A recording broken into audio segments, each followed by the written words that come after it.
Alden, inilala si Kath kagabi. Spotted naman si Kath mga kasombrero. Tapos si Alden naman ay nasa Manila Hotel. Tapos grabe, ang daming endorsements ng Kath din mga kasombrero. Triple ang kanilang endorsements na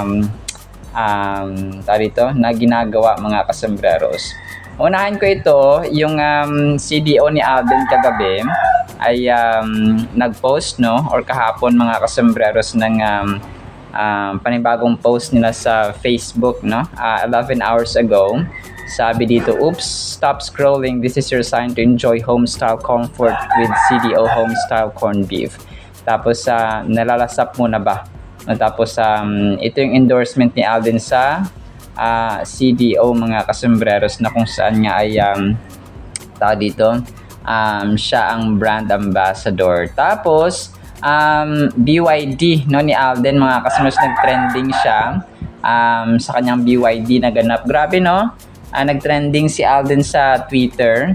Filipino actors trending Alden Richards, hashtag Alden Richards, hashtag Alden plus BYD at MIAS 2026 trending in Philippines. Grabe, so ibang klase talaga yung level ni Phenomenal Box Office Cinema King kasi nga dito sa kanyang BYD na ganap kahap. Grabe ang dami niyang ang daming kaganapan talaga mga kasombreros na ang ginagawa itong si Phenomenal Box Office King after ng Semana Santa or Holy Week mga kasombreros.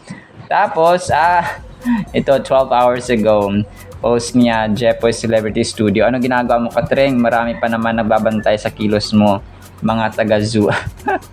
Grabe naman yung taga-zoo mga kasombreros. So yung nagpipicture sa kanya or nagvi-video dito, isa sa mga kasamahan nila nung pumunta nga sila sa Thailand mga kasombreros.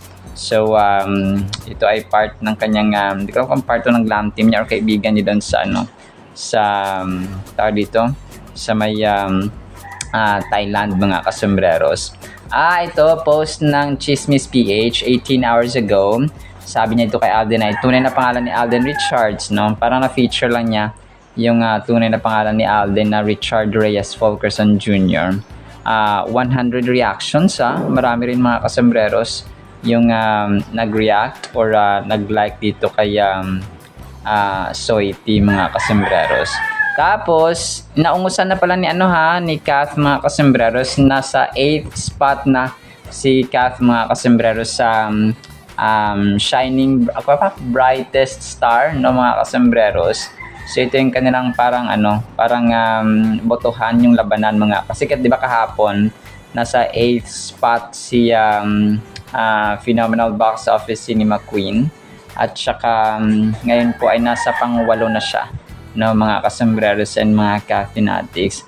Tapos ito pinagtabi-tabi ng isang admin yung naging katandem na Kathnel at saka Kath din mga kasombreros. So sa isang frame. So parang niya dito na parang napagkumpara niya lang itong apat na apat na pictures mga kasombreros ni Alden, Kath, Daniel and Kath mga kasombreros. So pero ito may kwento next time ko na ikukwento ito mga kasombreros kung bakit ganito yung kanyang kwento mga kasombreros. So pasensya na po, medyo bibitinin ko kayo dito sa part na ito. Ito nag-post kagabi ang mga admins about Betadine na ganap niya Kath mga kasombreros. So meron dito nakamaroon siya tapos nakahiga. Tapos yun pero part ito ng kanya. Tapos may isa dito na marami sila na nakaupo mga kasombreros holding Betadine na product. So kasama si Kath dito na naka parang lavender or violet yung kanyang outfit dito mga kasombreros. So talagang siya kasi yung brand ambassador ng Betadine mga kasombreros. Tapos si Alden na feature sa Manila Standard Life 2 hours ago. Alden Richards said he plans to compete in his first full triathlon next year after taking part in relay event in March, no, nung March 22 mga kasambreros. So Manila Standard Life ay isa sa batikan at veterano ng publisher sa Pilipinas mga kasambreros. O isa sa mga publishers sa Pilipinas na sobrang sikat. So napapanatili ni Alden yung kanyang limelight, no? Sa industriya ng showbiz talaga dahil sa kanyang mga kaliwat kanang kaganapan mga kasabras. Tapos ito, sina Paolo Abilino at saka si Alden na feature niya, dalawang leading men, magkaibang estilo pero parehong may lalim, charisma at solid na talento mga kasambreros. So tapos picture ni na Paolo Abilino at saka ni Alden Richards mga kasambreros. Tapos ito, ang cute ito.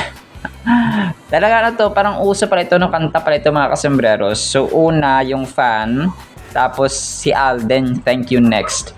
Hindi ko lang kung bakit kahit mga bata kahit mga bata, si Mitsuki yung nag-post nito mga kasambreros, no? Nagpapasalamat to siya sa kanyang ex, tapos yung susunod daw si Alden Richards mga kasambreros dito. So thank you next, no? Tapos compilation ng videos ni Phenomenal Box Office Cinema King, director, CEO, producer, at saka businessman mga kasombrero sa si Alden Richards. So triathlete na rin ito. So panibagong additional na profile ni Alden na isa siyang triathlete mga kasombreros. So madami ang gumagaya sa kanya ng ganito. Hindi ko alam bakit siya trending sa ganito mga kasombreros. Siguro ay talagang yung charisma ni Phenomenal Box Office Cinema King ay talagang para siyang magnet, no, sa mga kabataan, kahit na mga lalaki or babae mga kasombreros. Talagang ang lakas ng hatak ni Soiti. So ito na nga, tapos kahapon ay spotted si Alden sa Manila Hotel mga kasombreros. So parang ang nangyari pala dito, nag-drop by siya sa DSAP, yung acronym na nilagay dito is DSAP mga kasombreros. So dito ay bumaba si Alden, no? Spotted siya sa kanyang kotse naka-blue. Akala ko kahapon at ng ibang admin ay sa video kasi naka-blue siya mga kasombreros. Pero ito po ay pala, no? Sa White Flower Philippines niya na ganap na kung saan nga si Alden yung brand ambassador ng White Flower Philippines mga kasombreros. So pala to, no? Parang convention na ginanap mga kasombreros kahapon. Tapos nagulat yung ibang fans na dumaan si Alden mga kasombreros sa dito nga sa event nila. So talagang nakakagulat nga, no? So siya parang Jelma Philippines mga kasombreros. So Jelma Philippines, tapos ay may siya, parang may purpose, parang may purpose or advocacy itong ginawa nila kahapon mga kasombreros. Ito po ay Jelma Philippines Incorporated. Pati yung GMA Sparkle Artist Center ay nag-post din po mga kasombreros ng video at saka pictures dito ni Alden mga kasombreros. So grabe, hindi matapos-tapos yung naka-line up na magpa-picture kay Alden mga kasombreros. Tapos dito ay he was after of White Flower Philippines mga kasombreros. So nag-post din dito yung kanyang yung kanyang home network na or kanyang talent management na Sparkle GMA Artist Center. Sabi niya dito ay Alden Richards at the DSAP Convention 2026. The Asia's multimedia star surprised fans and delegates when he stopped or dropped by the White Flower booth at the Manila Hotel for an exclusive meet and greet. So grabe, no? Parang random at saka sudden ito mga kasombreros na na napunta siya or nag-drop by sa Manila Hotel. No, kasi parang hindi siguro expect na mga fans ito. Pero syempre, no, yung yung Ito yung mismong management ay alam nila. So nagugulat ka na naman sa ganap mo. Sabi dito ng ibang admin, mga kasembreros. Jalma Philippines Incorporated is the official importer, repacker, and distributor of white flour oil in the Philippines. Okay. So yun pala yung distributor at saka repacker pala yung Jalma Philippines Incorporated. So kung kaya pala ito yung nakalagay dito, mga kasembreros. Jalma Incorporated, no? So kung kaya pala yun yung tatak niya, mga kasembreros. Tapos isa sa mga major items natin, spotted din pala si Kath kahapon. Meron siyang isang picture na dito na spotted siya, parang ano siya ito, nag-ramen, something like that yung sinabi dito sa isang caption na nag-ramen or parang kumain siya, mga kasombrero, sa isang restaurant or isang hindi ko alam kung hindi ko alam kung Korean or Japanese siya, mga kasombreros. Pinost ito ni Menya Ipondo. A huge thank you to the lovely Miss Catherine Bernardo for dining with us at Menya Ipondo. It was an absolute honor to serve you. Your kindness and radiant energy truly made our day. So, yun. Tapos may kasama siya dito, no, si Lynn, yung nagpa-picture sa kanya, mga kasombreros. So, so parang Korean nga siya or parang ito yung pinuntahan ni Aldi noong nakaraan, mga kasombreros. Japanese restaurant siya. Oo nga, yung background niya, mga kasos, parang ito yun It's either sa Taguig or sa Makati ito, mga kasombreros Oo nga, ito yung background na parang pinuntahan nito ni Alden, mga kasombreros, na nakaraan, na parang sinabay nila doon sa may parang birthday yata ni Lixin, mga kasombreros. So parang ito nga yun, pero correct me if I'm wrong kasi wala naman tayo ng whole picture, no, ng lugar, mga kasombreros. So pero yun, parang pareho ng background kasi na yung kay Alden na pinuntahan dati, tapos yung ito, no, mga kasombreros. So pwede, no, pwede, mga kasombreros, kasi nga ay malapit lang sa sabi ko ni Alden, punta ka dito, masarap yung dito, yung pagkain, no, at saka yung food ng na ramen. So mahilig din kasi ang dalawang ito sa mga ramen at saka Korean food, especially maaanghang. Mahilig daw si Kath ng sweet and spicy. Sweet and spicy. Sometimes ay hot and spicy yung kanyang gusto na kainin, mga kasombreros. So parang ito nga yun, no. Marami rin naman kasi mga Japanese restaurants sa Taguig or Makati, no, sa mga kasombreros. Pero yun, parang nakita ko lang yung background at saka yung ambience ba na pareho, mga kasombreros. So pwede, no, na pareho sila ng pinuntahan, mga kasombreros, magkaibang location nga lang. So para sa akin kasi wala namang rason para magalit si Alden kay Kath or si Kath kay Alden. Kasi nga sa bait ba naman, mga kasombreros, ni Alden or ni Kath, mga kasombreros, ay tsaka wala namang reason para dito mag-away sila. Tsaka they're still following each other sa Instagram. So ibig sabihin ay walang anumang alam mo yun, galit or sama ng loob or something, mga kasombreros, or hanging na mga hanging na mga issue sa kanila. Yung mga fans lang talaga yung nag-aaway. So mamaya sa next vlog natin, medyo may nakakalungkot pero kaya pa rin na kwento mamaya sa susunod na vlog, mga kasombreros natin, or sa mga susunod na items. Kasi dito ay yung susunod natin dito na item sa vlog na ito ay itong inalala nga, no, ni Alden si Kath, mga kasombreros. So connected kasi yung sinabi dito ni Alden doon sa may mega telepathy challenge nila ni Kath nung promo ng Hello Love Again, mga kasombreros.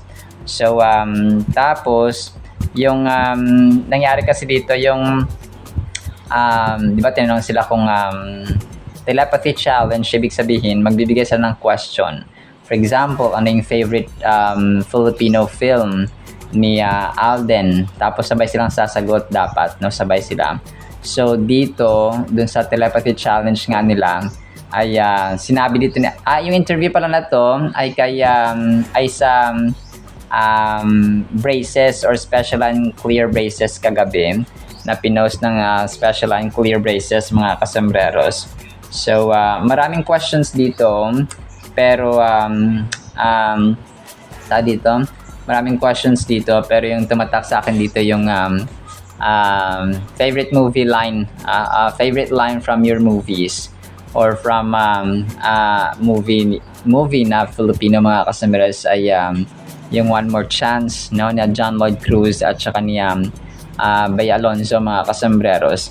Sabi ni Popoy daw dito ay siguro kaya tayo iniiwan ng mga taong mahal natin kasi may darating na mas okay, no? At sabi at yung magbabago ng mali natin, yung magpapaganda ng mga araw natin. So sa inyong kompleto na memorize niyo na yung linyahan na yun. And ito kasi kapag balikan natin itong telepathy challenge nila, yung sinagot dito ni Alden ay hello, love, goodbye. Tapos si Kath dito, one more chance. Kasi alam ni Kath talaga, kasi nga, di ba, nag-uusap sila mga kasambreros. Tapos, yung, sabi nga ni Kath dito ay love your own. Yung hello, love, goodbye. Favorite movie niya with their Cathy, mga kasambreros, ay yung hello, love, goodbye. Mga kasambreros. So, tapos, mas nakuha pa ni, di ba parang, imbis na hello, love, goodbye, or hello, love again, yung sinagot ni Kath na one more chance, yun yung sinagot niya dito sa special and clear braces mga kasambreros na interview kagabi. So, yun siya. So, tapos nagulat niya ako din yung Antarctica na destination din na recall ko dito sa Mega Telepathy Challenge nila. So, hindi pa nagbago, no? Yung dream, yung lugar na gustong puntahan or bakasyonan ni Alden pag Christmas. So, Antarctica, no, dito sa Telepathy Challenge niya mga. Di ba sa recent niya na interview dun sa last year, na interview niya 2025 tinanong siya kung saan niya gustong pumunta, no, na parang hindi pa niya napupuntahan mga kasambreros during vacation or during Christmas. Ang sinagot niya dito ay Antarctica. So hindi pa rin yung nagbago pala mga kasambreros. So nakaka-refresh yung moment na ito mga kasambreros. Pero yun, try kong play ito mamaya mga kasambreros, pati itong pati itong telepathy challenge nila, no? Kung gusto mong puntahan, gusto nyo pakinggan mga kasambreros. So kung ayaw nyo naman po ay skip nyo na lang, no? Mga kasambreros.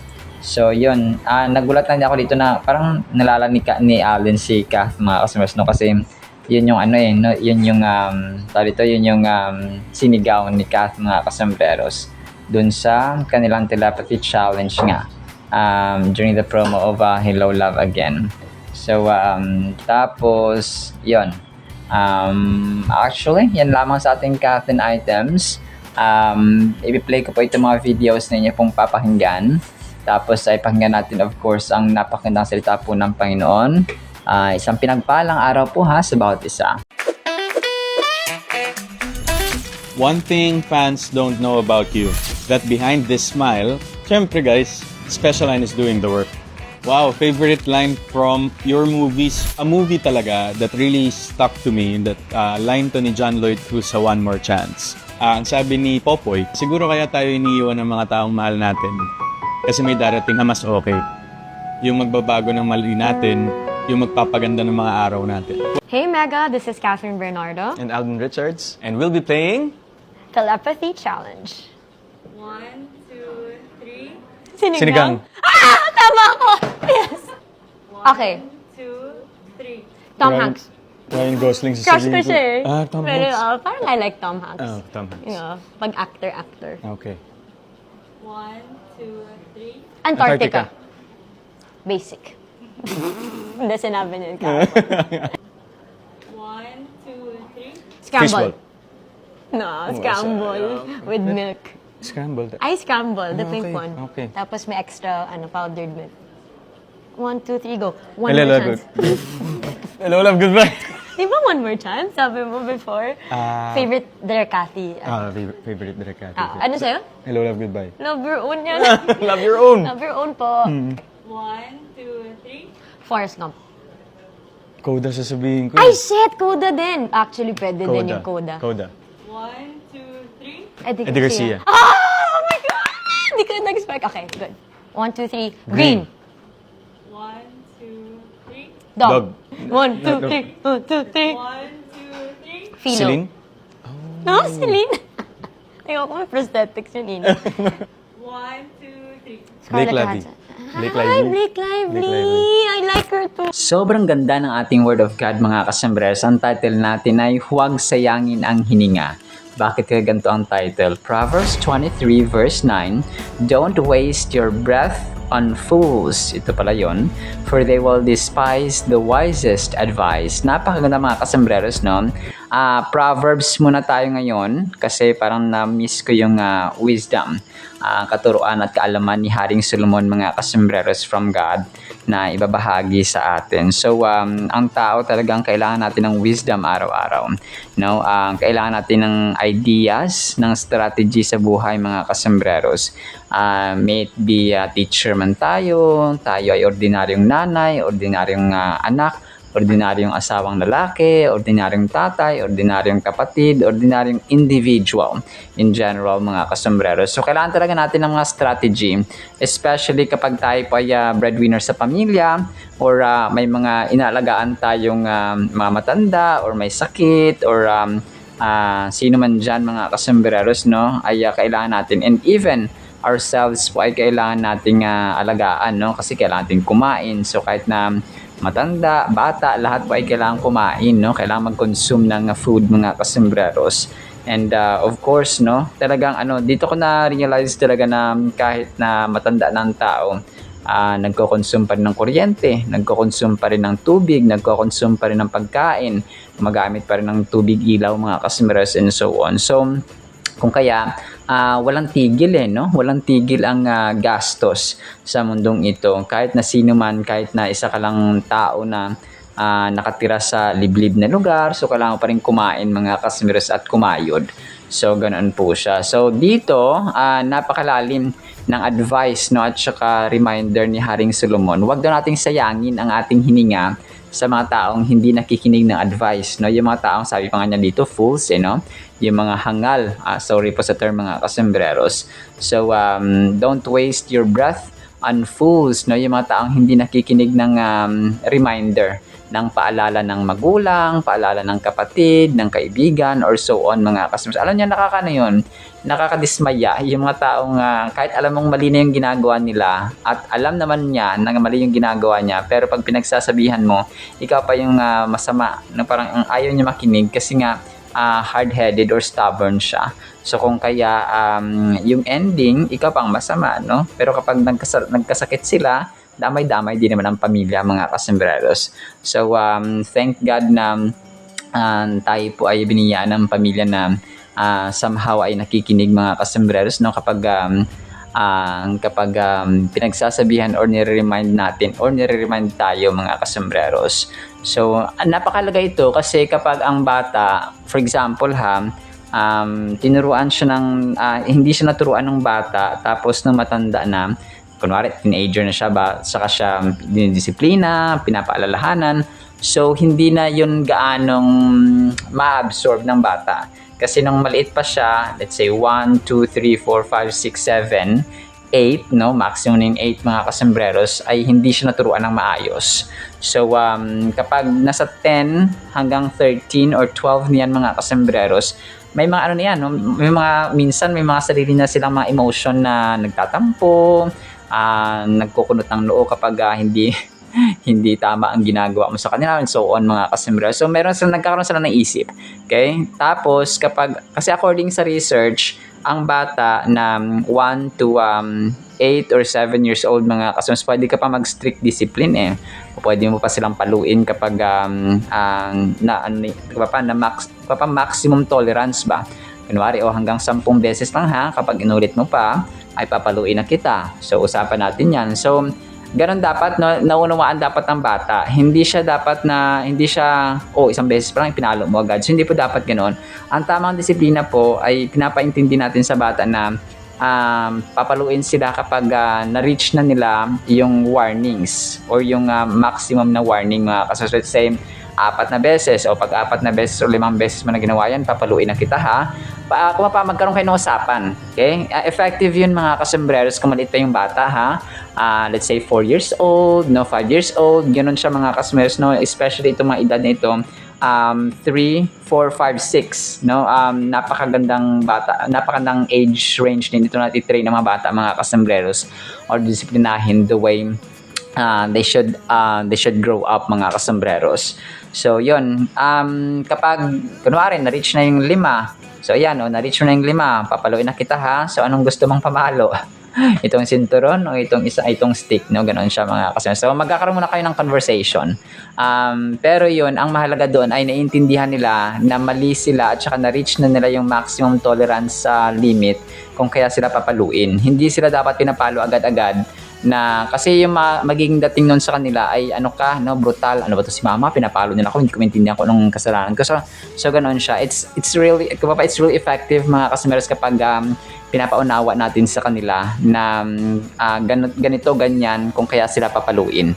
So kasi doon din naman nangyayari yung gap no? Nagkakaroon siya ng communication gap, mga kasembreros, kapag kapag pinapalo natin sila without them understanding sa reasons kung bakit sila pinapalo, mga kasembreros, or bakit sila dinidisiplina or pinagbubuhatan ng kamay. So isipin tuloy nila na istrikto at saka kontrabida kapag hindi nila nawaan. Whereas kapag naunawaan nila, so yung pamangkin ko nga pag tinatanong, anong ibig sabihin ng hanger? Love. Ano ibig sabihin ng hanger? Pag-ibig, na gugma, love ako ni mama kasi nga pinapalo ako. So ganon. Pero bihira na siya mapalo ngayon kasi nga mas nuri na siya, mga kasunod. 7 years old yung isa kong pamangkin, mga kasembreros. So ibig sabihin na train siya ng maayos. No, hindi naman perfecto, no, kasi mga bata yan sila. Pero kapag tama kasi yung disiplina, simula bata hanggang sa lumalaki yung mga bata, mga kasembreros, ay nagkakaroon sila ng tamang character, mga kasembreros. So yun po, napakahalaga kasi, mga kasembreros, ito kung kaya tinakil ko siya, siningit ko. Sabi dito, going back, Proverbs 23 verse 9, understanding the meaning of Proverbs 23 verse 9 is essential for our spiritual growth and everyday living. This verse cautions us against sharing our wisdom with those who are unwilling to listen. So ayun, mga unwilling sila makinig, no? Kapag yung kaibigan, for example, na failure siya or hindi siya nag-succeed or na heartbroken, for example, tapos pinapaalalahanan mo, winawarningan mo, or kapatid mo, no? Kahit sino na kailangan ng advice tapos hindi sila nakikinig, ay sabi ni Haring Solomon, ay nagsasayang ka lang ng hininga mo. No? Don't waste your breath on fools. Kasi nga ayaw naman nilang magpaturo, no? Ayaw nila makinig, mga customers. Instead of encouraging fruitful conversation, it suggests that we save our insights for those who wish to learn and grow. So, isave na lang natin yung ating effort, yung ating knowledge, yung learning, yung wisdom, doon sa mga willing na makinig, mga customers, at hindi natin sayangin yung ating mga effort at learning at oras na hininga sa mga taong ayaw makinig, na matigas ang puso at isipan. When we communicate with individuals resistant to wisdom, we may find it frustrating. Our words may go unheard and we may feel like we are talking to a wall, mga customers. Para daw kumakausap lang tayo sa pader kasi nga hindi naman nakikinig yung ating, parang nag-bounce back lang siya. So yung sinabi mo, ikaw rin yung gagawa. Yung sinabi mo ay bumabalik lang din sa iyo, mga kasembreros. So disappointment can lead to discouragement. So kapag tayo ay nadismaya or dismay or na-disappoint sa isang tao na ayaw makinig, ay nadi-discourage lang tayo. So parang sa atin din yung parang nai-stress lang tayo. Don't stress too much, mga kasembreros, no, kung ayaw makinig ng tao. So mahirap, no, talaga mahirap. Dito naman natin na-remind tayo parati na yung mabuting ugali ng isang family member ay isa talagang precious, no, at saka ginto. Hindi mo siya Hindi kasi mabibili ang mabuting ugali, mga kasembreros. Yung values, yung good character, hindi mo siya, kumaga pa, hindi mo siya nabibili ng pera. So, kung kaya, it's really a diamond, no? Bihira at pambihira yung mabuting ugali ng family members. Another valuable lesson is the significance of meaningful conversations. Conversations that are uplifting, respectful, and encourage growth, provide a sense of community and nurture connections. So when we focus on investing our time in wisdom, where they will be appreciated, we create a supportive environment full of opportunities for collaboration, shared experience, and learning. So yun siya, no, kapag ang tao kasi kunwari sinabi ng nanay mo, ganito ganyan, sinunod ng anak, tapos sinabi ng tatay, ganito ganyan, so sinunod din ng ano, so nagkakaroon siya ng napakagandang opportunities talaga ng improvement, ng development ng buhay mo and ang inyong tahanan, mga kasembreros, as a whole. Lastly, Proverbs 23 verse 9 encourages us to embrace discernment. So, wisdom, no? Doon talaga dapat yung tama ba ito, mali? Tama ba ito, mali? Tama ba ito, mali? So, mali ito, so hindi natin gagawin. So, tama ito, ito yung gawin natin. So, ganun siya, no? Discerning talaga, may proper judgment, no? May tamang, yun kasi yung wisdom, no? You have the right judgment, mga kasembreros, over good and bad, good and evil, mga kasembreros. So, right from wrong, and then doing what is right, hating what is wrong, mga kasembreros. Discerning when we speak, when to speak and when to listen is a critical life skill. By recognizing who values our voice and who doesn't, we can better navigate our conversations to foster understanding and connection. So, yun, yung magandang communication, yung nakaka-appreciate ng ating knowledge and wisdom and reminders, at saka yung mga hindi, mga kasembreros. So, of course, nagkakaroon tayo ng better navigation of conversation, mga kasembreros, kapag tayo po ay nag-value ng gantong uri ng communication, mga kasembreros. Sa final thought natin as we move forward, let's take the lessons of Proverbs chapter 23 verse 9 to heart and choose our conversations carefully.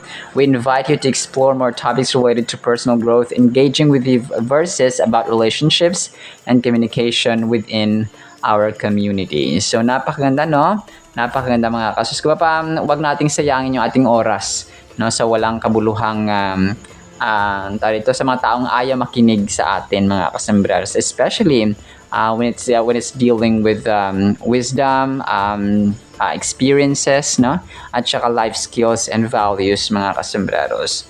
Alright, so yun lang po sa Word of God, ha? Nawa po pagpalain po tayo ng pag-ibig, pananampalataya, pag-asa, at wisdom, mga kasembreros, na makinig, magdisiplina, mag-share ng wisdom and knowledge in particular. In the mighty, holy, sweet, magnificent name of the Lord Jesus Christ, we pray, with the communion of the Holy Spirit of the living God, and everyone said Amen and Amen. See you sa next segment, mga kasembreros, and paalam po.